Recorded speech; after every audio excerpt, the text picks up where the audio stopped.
My name's Corey. I've just returned to the States after being away for 6 years. Corey, you flew the co-op at our hospital when you were 32. Now you're 38. Time sure flies, doesn't it? Greeting me at the airport was my mentor, Dr. Parker. He's the director of a large hospital, and the very person who called me back to the US to work as a doctor. I'm already in my late 30s now, getting up there in age. What are you talking about? 38 is still young. Dr. Parker, who laughed as he said that, must be turning 60 this year. While he still has the aura of a sharp-witted man like in his youth, the wrinkles around his eyes have deepened. In the car on the way to the hospital, I heard about the job again in detail. The hospital Dr. Parker runs is very popular locally, and the doctors are apparently working hard. Amidst all that, one of the surgeons fell ill and had to take an extended leave from work. At this rate, the hospital wouldn't be able to keep running, so they urgently called me back, as I had worked at this hospital until 6 years ago. Starting tomorrow, I'm counting on you. You must be tired from the trip, so get a good night's sleep. Understood. It seems like Dr. Parker still sees me as a kid fresh out of college. Despite being given various precautions, I felt both nervous and excited about starting work tomorrow. Actually arriving at the hospital, I surveyed the familiar workplace. None of the doctors or nurses I worked with at the time were there, and the faces had changed quite a bit. Returning after a 6-year gap, I definitely felt out of practice, but I had no choice but to give it my all. I devoted myself to doing what I could right now. One day, in between examining patients, a nurse suddenly struck up a conversation with me. Come to think of it, Dr. Corey, you worked at this hospital before, right? If so, do you happen to know about an amazing doctor who was apparently here, called Godhand? Godhand, huh? Sorry, I don't know. According to the nurse, that doctor supposedly never failed at any surgery. While I'd love to hear the story, if such an ideal doctor existed, I search my own memory. But no matter how much I try to remember, I can't recall any doctor called the Godhand. The best doctor I know is Dr. Parker, but there's no way the nurse wouldn't know about Dr. Parker, the director here. I pondered it for a while, but amidst the busy days as a doctor, I gradually forgot about that rumor. That's because, on top of the shortage of personnel, there was someone who kept picking fights with me as I struggled to get used to working at a hospital in the US again. His name was Brett. He's one of the doctors at this hospital who's most promising and expected to do well. You're Corey, right? I heard you returned to the hospital after a long time. Yeah, well, I guess so. Since I worked at this hospital 6 years ago, it has been a while since I returned. When I honestly nodded yes, Brett peered intently at my face. You look pretty worn out. How old are you? I'm 38 this year. 38? You're only 2 years older than me? I thought you were around 50 with how haggard you look. The guy's pretty blunt for our first meeting. I felt irritated inside, but I calmed myself since he's a colleague at work. Brett folded his arms and looked down at me with a smug expression. If you have any trouble with treatment or surgery, just let me know. Unlike a has-been doctor like you who quit once, I'm a rising star with a promising future. Leave any surgery to me. I appreciate the sentiment, but I'm a doctor too, so I'll be fine. I gently expressed my refusal, but Brett paid it no mind at all. Nah, don't hold back. You must be anxious after leaving the hospital once. An elite doctor like me can save any patient. After his lofty declaration, Brett let out an amused guffaw. It's true that some aspects of how the hospital operates have changed in these 6 years. It'd be a lie to say I'm not anxious at all, but I came prepared to handle it. So Brett naturally puffs out his chest and proclaims, in the first place, if you've been away from the front lines for 6 whole years, you can't work as a proper doctor, which means you're not much different from an intern, eh, Corey? Suddenly speaking crudely, Brett thrust his chin at me condescendingly. A doctor who's not up to snuff is just dead weight. Well, while you're here, watch and learn from the #1 doctor, me. Leaving those words behind, Brett walked away from the spot with a satisfied smile. Watching his confident back recede, I compared Brett and myself in my head. Brett, who declared he'd save any patient and laughed triumphantly. As doctors, our greatest wish is to save everyone. But that's the complete opposite of how I think now. As I pondered that, I naturally recalled an incident from 6 years ago. Back then, a young girl was rushed to me in critical condition while I was working at this hospital. She had collapsed at home, and the situation was quite serious. We immediately ran tests and discovered that she had an extremely rare disease said to affect only 1 in 100,000 people. However, by the time she was brought to the hospital, her condition was already too critical to treat. But at that time, I believed in myself to save any patient, no matter what, with my own hands. No, I had the conceit to think I could save them. I diligently tried to cheer up the girl as she fought on, her consciousness fading. "I'll definitely save you. Believe in me, and let's give it our all together." "Okay, thank you very much." Beneath her ragged breaths, she somehow smiled at me and shared her dreams. "There's so much I want to do once I'm cured of this illness." "I see. Let's try doing it all once you're discharged. I want to go to a music concert and see the Sea of Clouds from the Grand Canyon." "Yeah, let's definitely make it happen. Once you're better, you can go anywhere." The girl smiled happily at my words, but there was a tinge of sadness to that smile, and she seemed to sense that she wouldn't make it. I couldn't help but keep talking to her. "Believe me, I'll absolutely save you. So don't give up hope. Let's do our best." "Thank you. I'm looking forward to it. Maybe I'll do something." In the short time before the surgery, the girl spoke positively about her life after being discharged, but her expression gradually clouded over with pain and suffering. And finally, the day of the surgery arrived. Before the long surgery, I spoke to the girl. "The next time you wake up, your illness will be better. Let's give this surgery our all." "Yes, I'm counting on you." When I held out my right hand, the girl grasped it back with a gentle strength. Though only in middle school, she had a mature air as she closed her eyes. After confirming the anesthesia had taken effect, I began the surgery. "I'll save her no matter what. I'm going to save every patient." I had anticipated it would take a long time, but the surgery lasted nearly an entire day. However, even after the light in the operating room went out, she never opened her eyes again. I exited into the dark hallway and apologized deeply before the girl's parents. "Mother, father, I did everything I could, but I'm sorry I wasn't able to save her." They must be sunk in unimaginable sorrow. They were surely angry at me for performing the surgery. Bracing myself for that, I apologized deeply, but the words I received were completely unexpected. "Doctor, please don't apologize. We want to thank you. Really, thank you so much. I'm sure our child was saved thanks to you being in charge, Dr. Corey." At first, I thought the parents were just putting on a brave face for my sake. But while there were still tears in their eyes, they had serene expressions. I could tell they were both sincerely expressing their gratitude to me. As I stood there bewildered, the girl's father smiled softly. "Please don't let our daughter weigh on your mind. The disease had already progressed by the time she was admitted to this hospital, so it's not your fault, doctor." The girl's mother also gently wiped away tears beside him.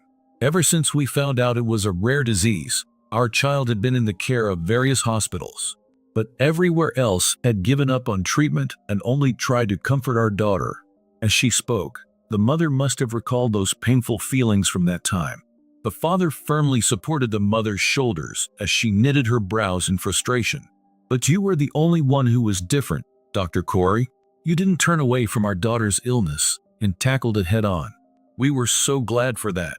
I only did what any doctor would, and in the end, I couldn't save your daughter. Even so, my wife and I, and surely our daughter herself, are truly grateful." As the girl's parents appreciated deeply in unison, I too felt something welling up in my chest. "I'm the one who received so much courage from your daughter." Through my days with her, I deeply reflected on what it means to be a doctor. "We're glad you feel that way. Our daughter must be happy too." The words I spoke were from the heart, but they weighed heavily on me once I was alone. Even though I said that to the girl's parents, was my decision the right one as a doctor? Instead of forcing the surgery, would it have been better to give her time with her parents? The more I thought about it, the less I knew what I should have done. I was lacking in ability as a doctor. Lost in thought like that, one day, I was called by Dr. Parker. Ever since I was a rookie doctor, Dr. Parker had looked out for me in various ways.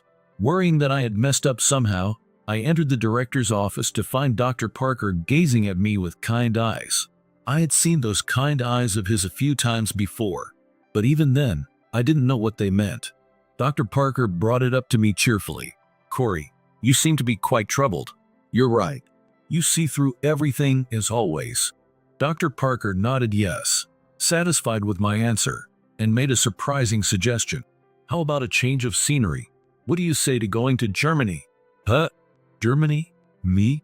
Caught completely off guard by the unexpected offer, I gaped in shock. An acquaintance of mine runs a hospital in Germany.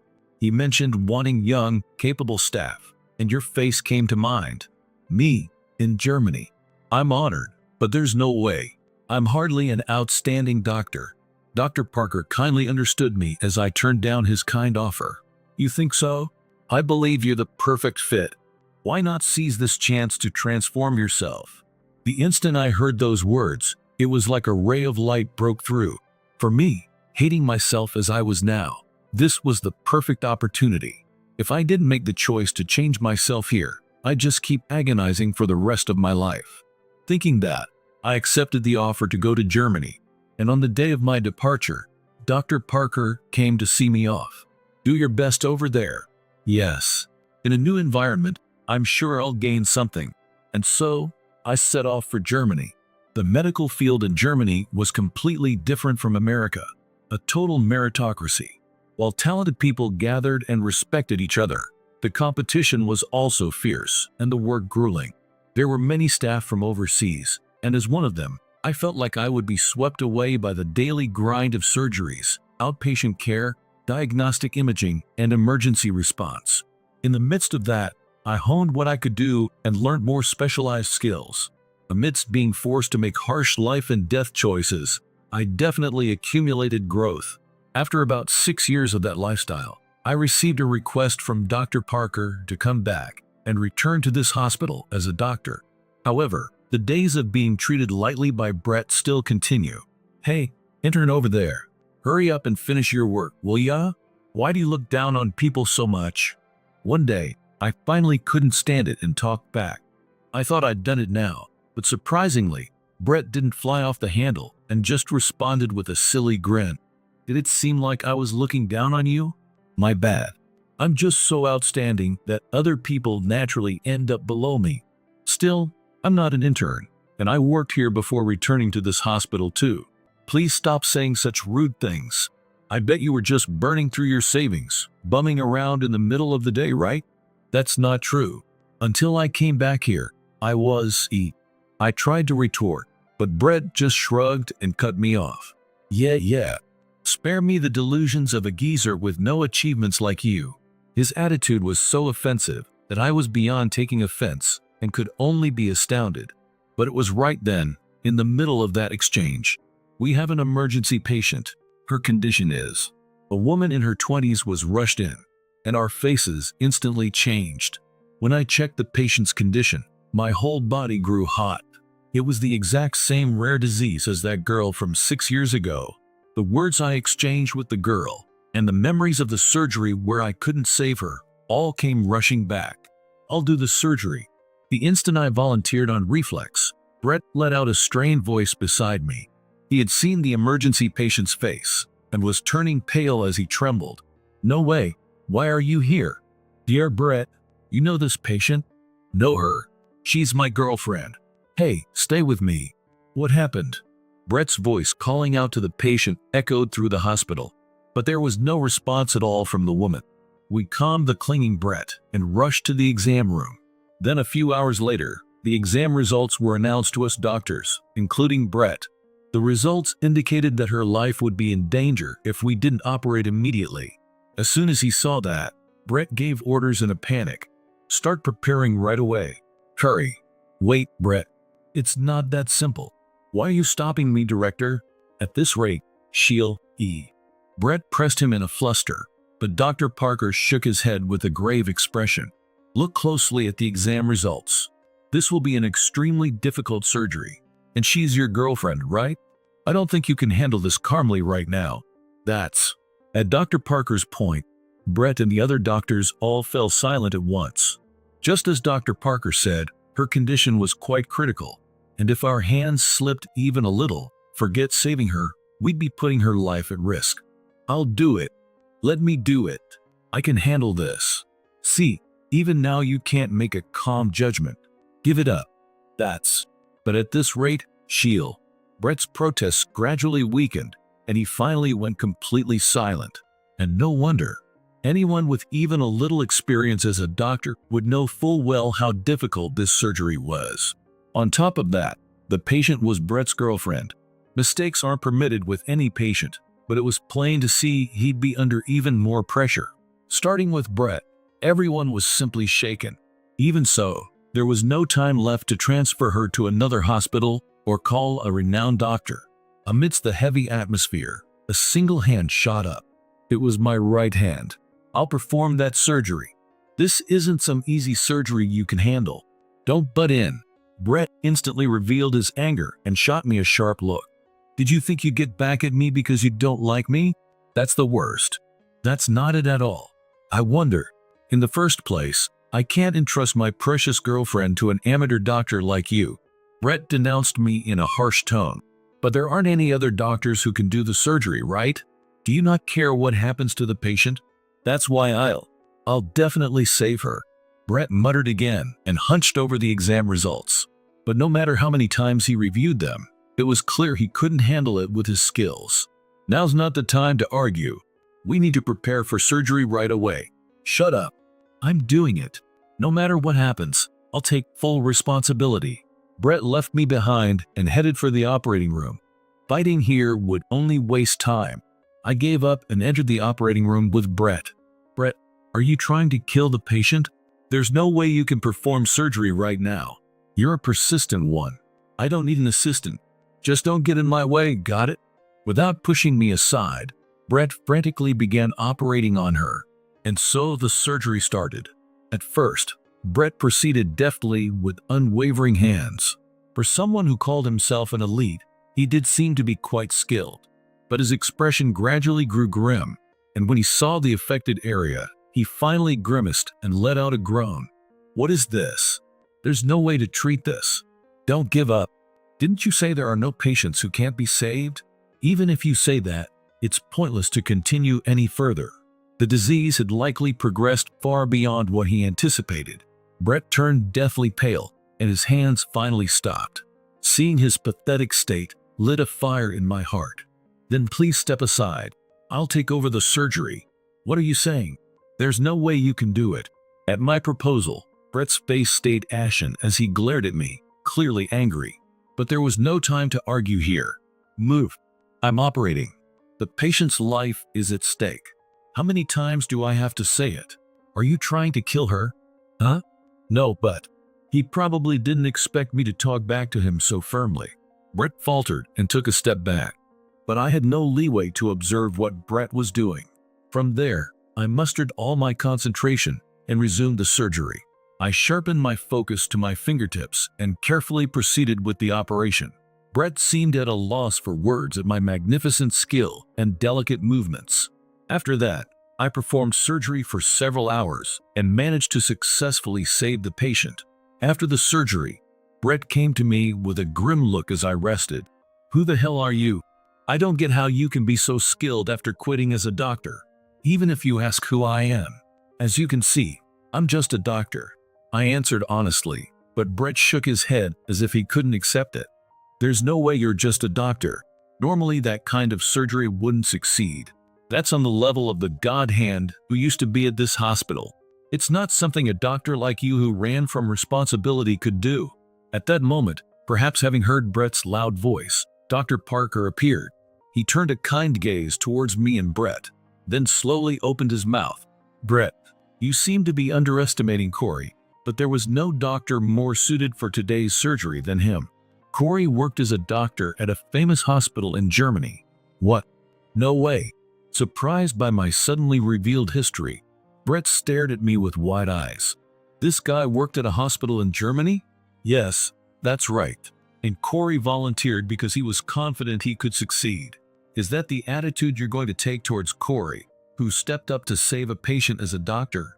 At Dr. Parker's words, Brett was at a loss for words. Brett looked at me, his face ashen. But that's understandable. Come to think of it, before the girl's surgery, I had been praised as a doctor with the hands of God who could succeed at any difficult operation. The God hand of this hospital was referring to me. At the time, I seriously believed, just like Brett now, that there were no patients I couldn't save. That's precisely why the feeling of powerlessness when I couldn't save the girl was so immense, and it became the reason I left this hospital. I couldn't hear a single breath, but after a while, Brett slowly opened his mouth. I aspired to become a doctor because I admired you. I wanted to be a superhero-like doctor who could save any patient like you. And yet, Brett spoke in a trembling voice, holding back tears.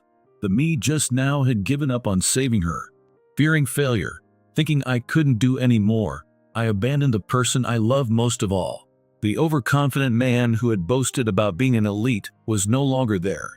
Brett was simply in despair over his own powerlessness, crushed by the weight of a patient's life. Seeing Brett torn apart by intense emotions, I softly spoke up. You completely threw away your responsibility as a doctor just now. Since we hold patient lives in our hands, let's take responsibility to the end. Yes. To do that, we need to prepare to handle any patient that comes in. That's the reason I quit this hospital and went to Germany. I told Brett about my past experience of being unable to save the girl. Brett listened to my story with a serious expression, hanging on to every word. And when he finished hearing everything, Brett apologized deeply to me. I apologize for my rude attitude until now. I got my medical license because I admired you, and as I gained experience trying to catch up to you even a little, I started being praised as an elite by those around me. The Brett until now would have boasted about his own excellence. But now, perhaps truly regretting, he bit his lip and haltingly spun his words. At first, I was happy thinking I had gotten a bit closer to you. But before I knew it, I got carried away and became conceited. That's why, when I saw your surgery today, it hit me. I'm still just a novice. Saying that, Brett hung his head completely. I felt the tension drain from my shoulders. I couldn't believe this was the same man who had looked down on me so condescendingly. To the humbly hunched Brett, I spoke gently. Even now, I'm still in the middle of learning too. From now on, let's work hard together. And let's grow as doctors alongside each other. Yes, please, by all means. Teach me your skills, Dr. Corey. When I held out my right hand, Brett grasped it with both hands, his eyes shining. After that, Brett seemed to completely change as a person. No, according to Dr. Parker, who knew the old Brett, he's gone back to the honest, talented Brett from when he first came to this hospital. The more honest Brett started facing patients head-on and became a good doctor, loved by everyone. Without conceit, my attitude also improved, and I think both my skills and personality became elite. Supporting this, Brett is his girlfriend, who overcame the surgery and got better. Having endured the long surgery, she has now made a full recovery. Patients becoming healthy is the greatest reward for us doctors. Thinking about that, I conversed with Dr. Parker. When she comes to see you, she always stops by me too and thanks me for the surgery. She's really a wonderful person. That's right. Thanks to her existence, Brett realized the importance of patience. Considering that, she might be the biggest contributor. Some people go back to being arrogant even after waking up once. Given that, the fact that Brett has stayed humble all this time may be because he has living proof in her right in front of him. As I gazed at Brett and his girlfriend with an unconscious smile, Dr. Parker watched over me with his usual kind eyes. Then one day, a certain couple came to the hospital looking for me. They were the parents of the girl who had that rare disease. We wanted to thank you again, Dr. Corey, and we visited the hospital several times since then. But we heard you had gone to Germany right away. So that's why you came to visit today. But you've already thanked me more than enough. I told the girl's parents, who were politely appreciating, that was enough. But they silently shook their heads and took out a letter. We have something we must deliver to you, Dr. Corey. The recipient's name on the letter handed to me was my own, and the sender was that girl. It wasn't sealed, but there were several sheets of stationery inside, giving it some thickness. Seeing my surprised expression, the girl's mother continued. This is a letter our daughter wrote while she was still alive. We didn't know a letter had been left behind, but we found it by chance while sorting through our daughter's belongings. She wrote it thinking to have it delivered to me, with the surprise still not wearing off. My honest feelings spilled out. The girl's mother turned to me with a kind expression and nodded yes firmly. Yes, it's filled with many feelings of gratitude towards you. It was left behind still in the middle of being written, so we brought it here like this. Won't you please read it? Then I started reading the letter from the girl, bridging a 6-year gap. It was packed with sentences overflowing with gratitude towards me. As I thought, the girl had sensed she probably wouldn't make it. But even so, she was sincerely grateful to me for encouraging her to do her best together and giving her hope. As I read, something hot welled up in my chest. My eyes stung, and the girl's father quietly spoke to me. After our daughter became ill, she didn't want to talk about her future. She didn't say it in front of us, but she had probably given up, thinking her life was already over. However, after being admitted to this hospital and talking with you, Dr. Corey, she could clearly express her own wishes to get better and go out to play.